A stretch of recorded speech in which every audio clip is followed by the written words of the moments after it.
Hey everyone, it's Adrian from Peng Pirates TCG here, and we are back with another Beat the Meta video. Today we're going to be talking about Kaido for the upcoming Treasure Cups. We just had one this weekend, and I think there was one Kaido player in the top 16. I guess the Kaido players were just not lucky enough this weekend, as we're going to talk about. But Luffy did end up taking the entire tournament and had the highest representation in top 16 with I think 6 players, which was a huge surprise for us. And I just wanted to say congrats again to everyone who played, especially the ones who talked. You guys are awesome. So with that being said, if you haven't watched the other 2 videos that I've made on Zoro and Kid, I definitely recommend looking at those for just a quick refresher, especially if you're participating in the upcoming Treasure Cups this month. But let's get right into this video, starting with Kaido's leader card. So Kaido has a really unique leader skill in that it's just the only one that deals direct damage to your opponent's life. This of course comes at a huge cost of going -7 Dawn, which means you'll be returning more than half of your Dawn to the deck, and that's just going to stunt your resources for the next turns to come, right? His effect is once per turn, activate main, go Dawn -7, and then you could trash the top card out of your opponent's life.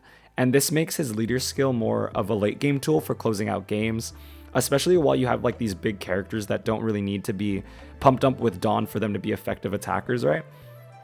And all in all, this is really only relevant in those later stages of the game, but it's just always something you have to keep in the back of your head when you're in those like end game scenarios and decision making. Sometimes if you don't have enough counters, they can easily kill you from like 2 life, especially when they have things like 10 cost Kaido on the board. But all in all, I mean, it's a great leader skill, but it's only really good in those specific scenarios where they really need to burn you for that 1 life to kill you. Other than that, it's not going to really be applicable like, you know, Zoro or Kid's leader skill, right? So it's very easy to play around once you kind of just get used to playing with 1 life less, pretty much.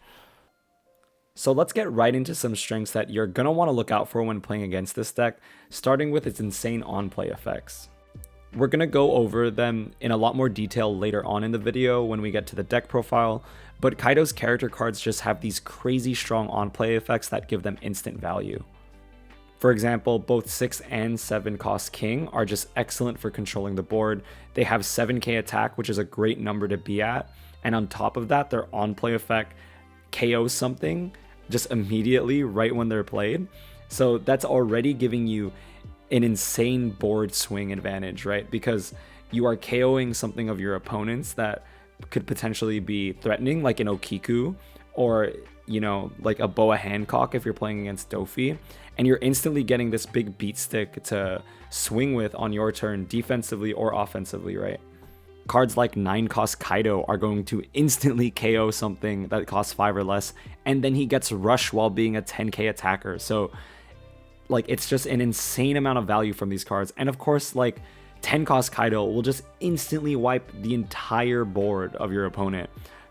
But of course, the drawback to this is they have to return Dawn back to the deck to use these effects, potentially just stunting their resources. And typically, the bigger the effect, the bigger the cost in Dawn, right? This is where you are going to exploit these weaknesses by specifically playing around their on-play effects and not overextending so the Kaido player has to think and potentially get punished for using their resources. And again, we're going to go over these more specifically once we get to the deck profile, but just know, like, you're going to have to keep in mind these cards before they're played, and you're going to have to always be checking your opponent's Dawn when they're playing Kaido to make sure that you know exactly what they can and cannot play. Can they 10 cost Kaido you? Can they 9 cost Kaido you? You know, can they 7 drop King? What should you play? What should you play around those? Is the sort of thing we're going to be thinking about. You have to be thinking about these cards before they hit the field. You cannot play against them reactively, because that is how you are going to lose. Kaido wants to play reactively, and they want to wait until you overextend and completely punish you with their on KO cards, and then just completely swing the board in their favor then, because it's very difficult to take the board back from Kaido, right? This goes into the other 2 strengths of this deck that kind of go hand in hand, and it's just that this deck has some amazing board control because of 2 things, right? The on-play effects that instantly KO characters, and these characters with just huge stats that are hard to deal with and hard to get rid of off the board. how you are going to play around this is, with most decks, you're just going to play more aggressively than you usually would. You want to take more life in the early game so that they feel very uncomfortable playing their bigger threats. You know, we've been talking about these high value cards that Kaido has, but these high value cards that get this insane board swings are very high cost, right? The lowest one is a 6 cost, and that's going to take up most of their turn. You know, 7 cost, 9 cost, 10 cost. These are big Dawn numbers that are going to eat their entire turn. And especially with something like 10 cost Kaido, they're not only taking their entire turn to do it, and that's the only thing they can do, they are sacrificing their entire board in the case of 10 cost Kaido, because they have to KO every character on the field. So by taking life early and putting them in that really bad spot of like 1 to 2 life when they begin playing these big cards is really important. So with decks like green, you might want to discard cards in the early game to double swing. With cards like Doffy, I mean, you're going to want to just swing every single turn and try to get your leader skill off to build a board. And of course, with like decks like red, you're just going to want to swing. But you're going to want to do it in a way that makes sense, like swinging for 7k and 9k. Swinging for 6k isn't too bad if that's what you have to do, but as you're going to see, this deck runs so many 2k counters, and you're going to either want to take their life or take 2 cards out of their hand per swing. So just always be mindful of what numbers you're swinging for, how many cards they have in hand, and what counters they have already used, because that's going to be super important going into the end game. This last point that I wanted to talk about was just that Kaido is an amazing meta call in my opinion. And what I mean by that is that, you know, a lot of meta decks right now, they have very, very inherent weaknesses to other decks. While Kaido does have this weakness in things like red and blue in terms of aggressiveness, you actually have a pretty fair chance of beating them if you draw Onigashima, compared to something like Zoro and Eustace Kid, which is like a very kind of almost unwinnable matchup in some sense, right? But with Kaido, I feel like if you could draw Onigashima, if you could kind of draw into 1 or 2 of your big threats, you're going to be in a much better spot than most decks, because the deck is just insanely easy to play after you get through like those first few turns. And it's just very easy to outpace a lot of these decks and just take it in the end game. But with that being said, let's go over some weaknesses that we are also going to want to potentially exploit when playing against this deck. So let's start off with the elephant in the room that I have kind of not been talking about, right? I'm not talking about Babanuki, but I'm talking about Onigashima. This deck is heavily reliant on one single card, and that is Onigashima Island, 3 cost stage, rest this card, get Arrested Dawn. The deck is completely different, and the way you play it is completely different based off of when and if you draw this card throughout your game. You know, if you don't see the Kaido player draw the Onigashima, it might be worth it to first build a board, right? So that you could swing all at once. I have seen so many times, especially with Kurozumi Orochi being played, Kaido players will just take life early because they haven't drawn into Onigashima and they know it's in their life. They'll aggressively take it.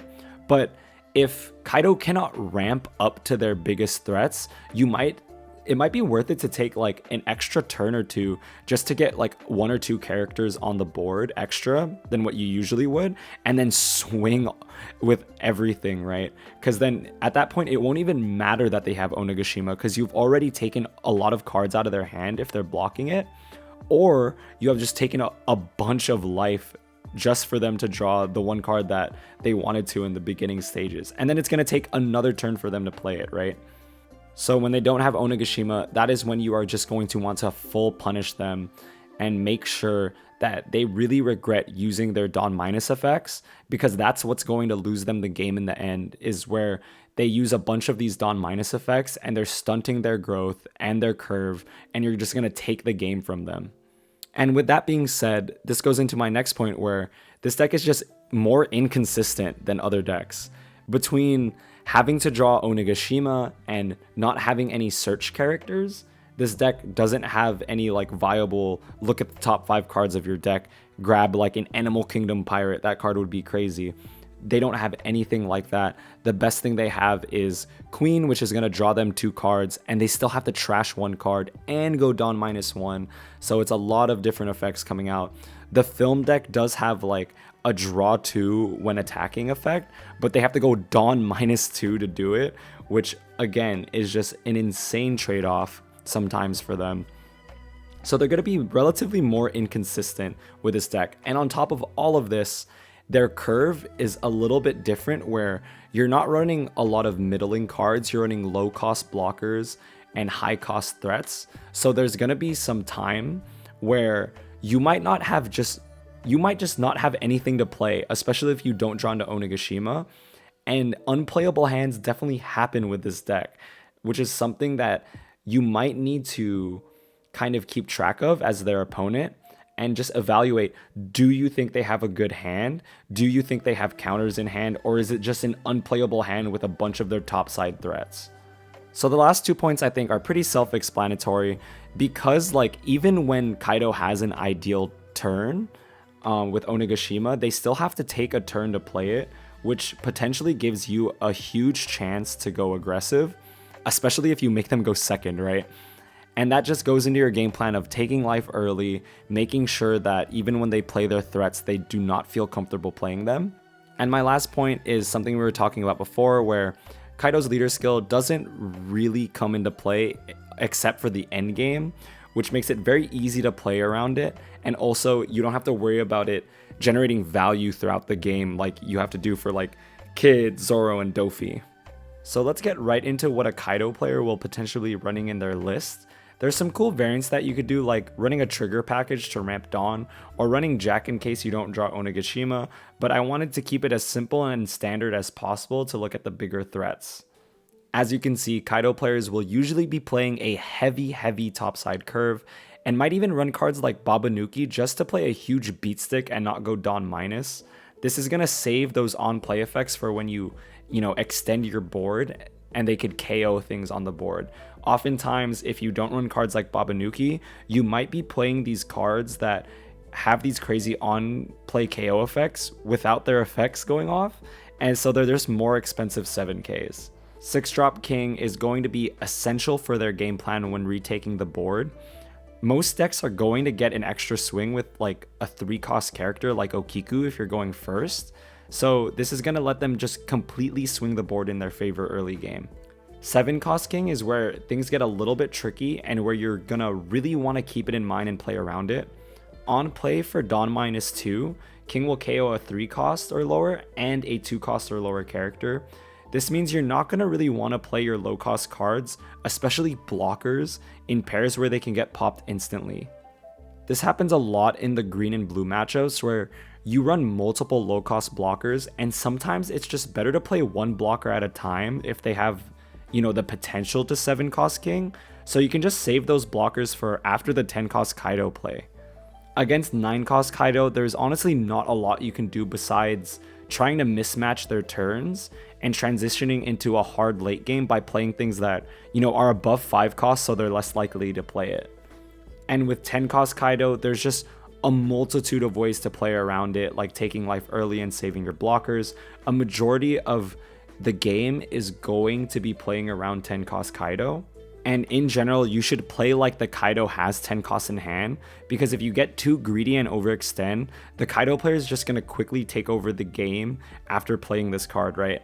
And with every deck, you should have a different game plan for retaking the game, but in general, you're going to want to get them down to a low life point where it feels uncomfortable to 10 cost Kaido. And then after it happens, rebuild the board so that you could swing aggressively in the oncoming turns. There are great decks that do this. For example, like green and blue can play very aggressively, swing life early game. And then after the 10 cost Kaido play comes in, especially with like decks like Doffy, they could rebuild their entire board very quickly with his effect and also put up enough low cost blockers to mitigate those 10 cost Kaido swings. It's going to be really important that you mitigate them, and because of course it's a 12k attack. You're not going to counter out of that with cards in your hand, right? So you have to have some way to address it if you don't want to take that life. The last thing I wanted to point out is just make sure you are swinging for numbers that make sense, right? With cards like Blast Breath, where for 1 Dawn, they could power up their leader by 4,000. And of course, Thunder Bagua can also power up their leader by 4,000. It doesn't make sense to swing with numbers like 8,000, for example, because they'll just use 1 Dawn and counter out of your 8,000 attack, go up to 9k with Blast Breath. So you either want to be swinging for 7k to get them to over counter with these cards, or 9k to rip the event out of their hand, plus at least a 1k counter, right? And in general, like a lot of these threats, you are going to not want to worry about unless you have significant amounts of board control that you need to protect, because at any point in the game, if you're worried about their board, they can just let you swing into their entire board and then 10 cost Kaido you. So you really want to race them down to 0 life and just make sure you're playing very, very aggressively into these games. So that's going to be the end of this video, guys. But make sure to like, comment, and subscribe for more. Next time, we're going to be talking about Dofflamingo, which honestly got a good amount of representation this weekend in Long Beach. So that's going to be super exciting. And just thank you all for watching and leaving those, encouraging words in our comment section. It really means a lot to me. And I hope you guys have a great day, and I'll see you on the next one.